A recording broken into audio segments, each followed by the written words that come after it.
and Jamshed Marker. And I'm very proud to say that that legacy has been carried forward well by the professionals of our Foreign Office. And I often witness the effort, the skill that goes into diplomacy, because diplomacy is an art. It cannot be learned overnight. It is something that is not only complex, but it really takes time and effort to acquire those skills. So I would like to pay my compliments to all the former and serving ambassadors sitting here who've done a great service to Pakistan. We're all very proud of you. Thank you. And we witness this wherever we go around the globe, that even with meager resources, the way our diplomats have kept our flag flying high and the way they have contributed immensely towards the cause of Pakistan, these services shall always be remembered. And when we talk about the contemporary situation that has arisen in the region, Pakistan has always had that advantage of being at the crossroads of civilization, being strategically located at a very, very relevant place, where on one side we have a landlocked Central Asia, on one side we have China, a strategic partner to Pakistan, and then, of course, as very rightly and in detail and enunciated by various speakers here, the whole India-Afghanistan situation which we are currently faced with. But what was the difference in May 2025? Pakistan has always been falsely accused of promoting terrorism, where in fact, I always say that Pakistan is the biggest victim of terrorism. No other country can claim that it has laid down 90,000 lives in the war against terrorism. No other country can claim that they have suffered losses of hundreds of billions of dollars in terms of economic losses. And we're a nation where not only officers of our armed forces, jawans of our armed forces, law enforcement agencies, civilians, but our children have given sacrifices. You've seen the APS Peshawar attack. You've seen the attack recently on a school bus in Khuzdar in Balochistan. No other nation can claim that their children have also laid down their lives in this war against terrorism. So what was the difference? As rightly pointed out, before the May 2025 war and right after the war, it was great diplomatic efforts, reaching out to friendly countries and clearly explaining the situation that we are faced with. And it takes skillful diplomacy, and it takes a lot of courage and effort to get the message across. So I think those diplomatic efforts must really be acknowledged. And you saw that when the escalation started in May 2025, the Prime Minister led from the front.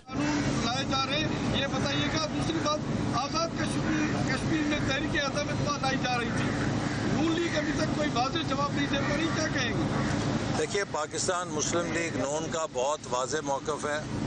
हमारी कश्मीर में पार्लिमानी committee ने बहुत पहले से कहा था कि ये जो मखलूत हुकूमत का तजुर्बा है ये डिलीवर नहीं कर रहा और हम उससे अलहदा होना चाहते हैं। लेकिन हम चूँकि उसमें माइनॉरिटी शेयर होल्डर थे तो अकेले का फ़ैसला उस पर कारआमद नहीं हो सकता था।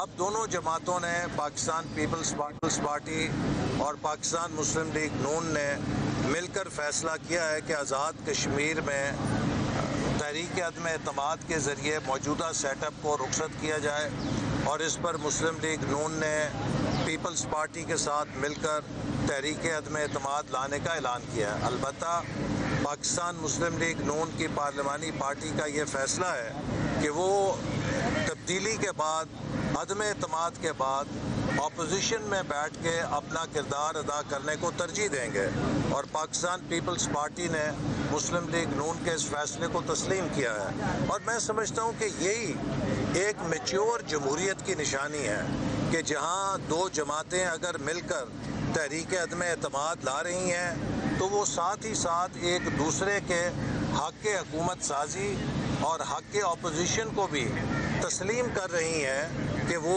اس بات کا حق رکھتی ہیں کہ اپنی مرضی کے ساتھ اپوزیشن میں بیٹھیں یا وہ حکومت سازی کریں۔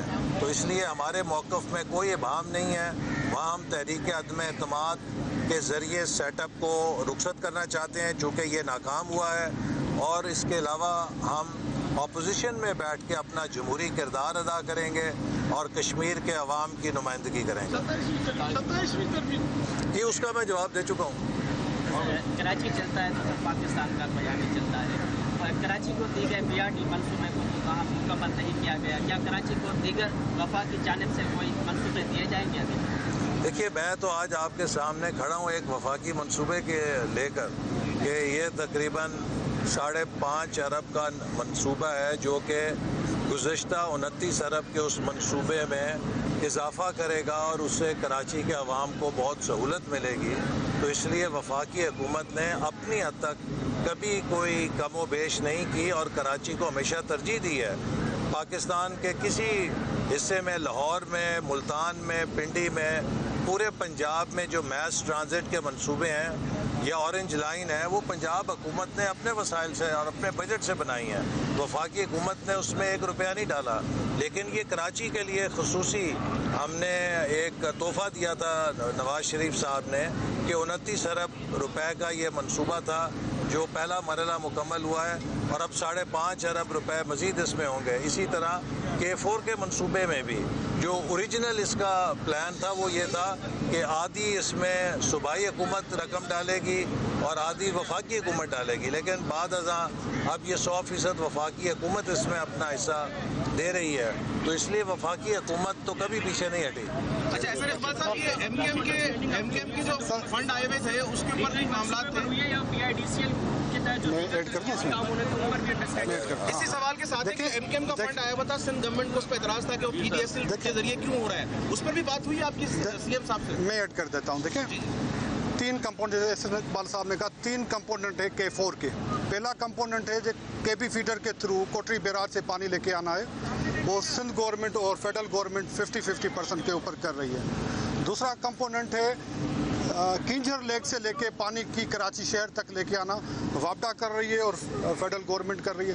تیسرا جو بڑا کمپوننٹ ہے آگمنٹیشن کا، وہ اگین سندھ گورنمنٹ کر رہی ہے کہ اس کو کراچی شہر کے مختلف جگہوں تک پہنچائے، جو سب سے بڑا کمپوننٹ ہے، وہی آگمنٹیشن اور ہو جائے گا۔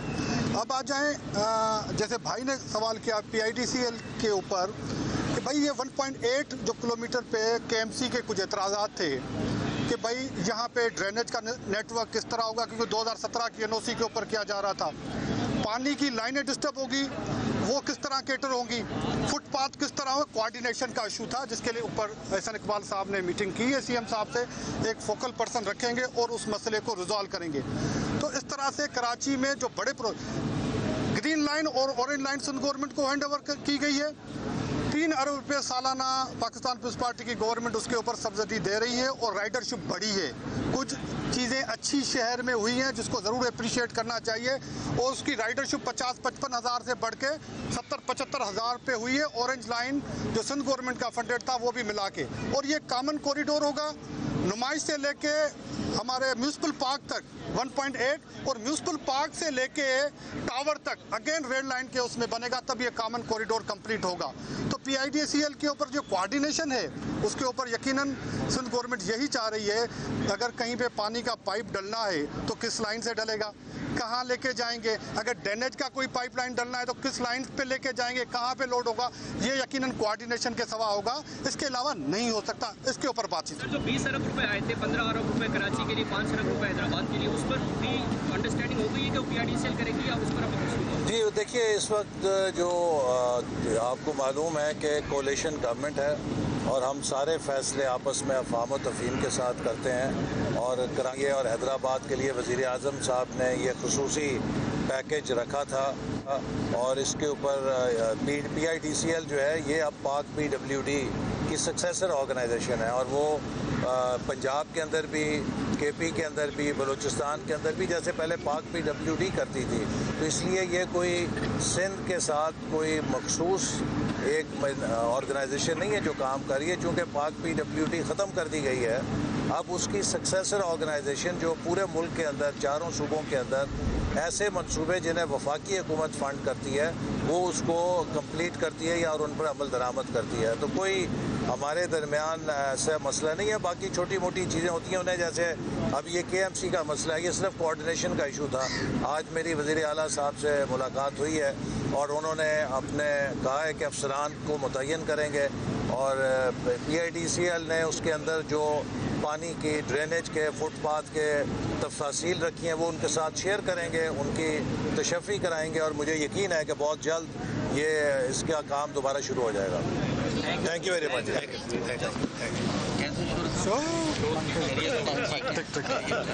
That how did they allow this? And they were taken by complete. So I think that's the kind of innovation we had in Pakistan, that where the Indian media was resorting to its old tactics of blame game, of conspiracies, of coming up with false narratives, our people actually were going through innovative thoughts and coming up with schemes to which India had no answer. So I think every aspect, military dominance, diplomatic success, success in the field of narrative, so I think we've been blessed that this war has given Pakistan a new hope, a new.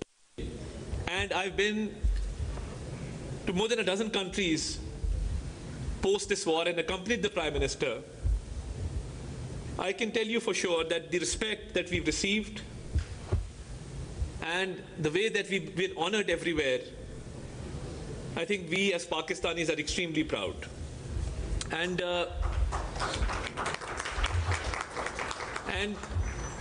when we talk about the diaspora, we interact with people from the Middle East, people settled in North America, in Europe, in Australia.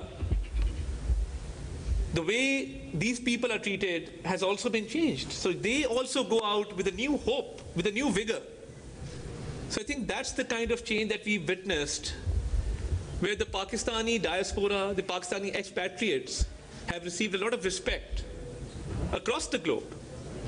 And who can forget that right after the war, we saw images on social media of people celebrating Pakistan's victory on the streets of Istanbul, on the streets of Baku, elsewhere in the world.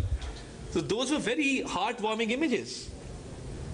So when we talk about diplomatic successes, it is skillful diplomacy before the war, during the war, and after the war, which still continues and which has really given Pakistan an advantage. And I used to see the Indian Foreign Secretary appear on television with a long face and hopelessness because they had no story to tell. Because when you come up with false narratives, it is very difficult to defend one's own stance. And when your stance is based on conspiracy, falsehood, and contradictory claims, that leads to diplomatic failure. So where we celebrate Pakistan's diplomatic success, we must also realize that India has suffered diplomatic failure because of false narratives, because of a false stance, because of inherent contradictions in its policy. And that false notion of rising India, fell flat on its face, and the whole world witnessed that. And I would also like to add that the historic strategic mutual defense agreement between Pakistan and Saudi Arabia has been celebrated at home as well as in Saudi Arabia, because every Pakistani dreams of protecting the most holiest sites of Islam, and I think we've been blessed having been granted that honor. And that strategic mutual defense agreement will go down in history as one of the most important achievements in our diplomatic history. And this recent visit to Saudi Arabia, where the economic strategic framework was launched, I think it's a great success in terms of enhancing Pakistan's FDI, enhancing trade, and taking Pakistan's trade deficit into a surplus. So I think Pakistan is now open for business. Pakistan has a good story to tell. And we see the economic turnaround, which has been positively leveraged, and countries around the world are seeing Pakistan as a good destination for investment. So I think once, right after May 2025, when the tide turned and we were blessed with a victory, the way forward now is to engage the global community, to invest in Pakistan, and to open Pakistan's ports to Central Asia. And our dear ambassador from Uzbekistan is here. And they're very keen to access Pakistan's port for their own trade. So I think we must work tirelessly to ensure that we get maximum benefit from our seaports. We've been blessed with warm water ports, and encourage more foreign direct investment in Pakistan, and use our diplomatic skills to reach new heights in the economic field. So this is an ongoing situation in which Pakistan's diplomacy has not only succeeded, but it continues to reach new heights, and we've engaged our friendly countries. And I would also like to pay my compliments to the Prime Minister, because of his personal rapport and chemistry and the way that he's engaged world leaders in this entire situation. I think kudos to him. And even recently, when President Donald Trump asked him to speak, out of all the leaders of the world who were present there, so I think it was an honor for Pakistan, and especially for Pakistanis residing in the United States. They must have felt a sigh of relief. They must have realized that there is hope for Pakistan. And I think behind these successes is the unity of thought and action between the civil and military leadership. I must acknowledge that. Without this unity, none of these successes would have been possible. And we hope that this unity continues, so that Pakistan, which has rightly claimed its place, a respectable place in the community of nations, can prosper, and the people of Pakistan, wherever they may be in the world, can walk with their heads held high, that we are Pakistanis, and Pakistan has done a great service to humanity. Thank you very much, ladies and gentlemen. I'm very grateful for this opportunity.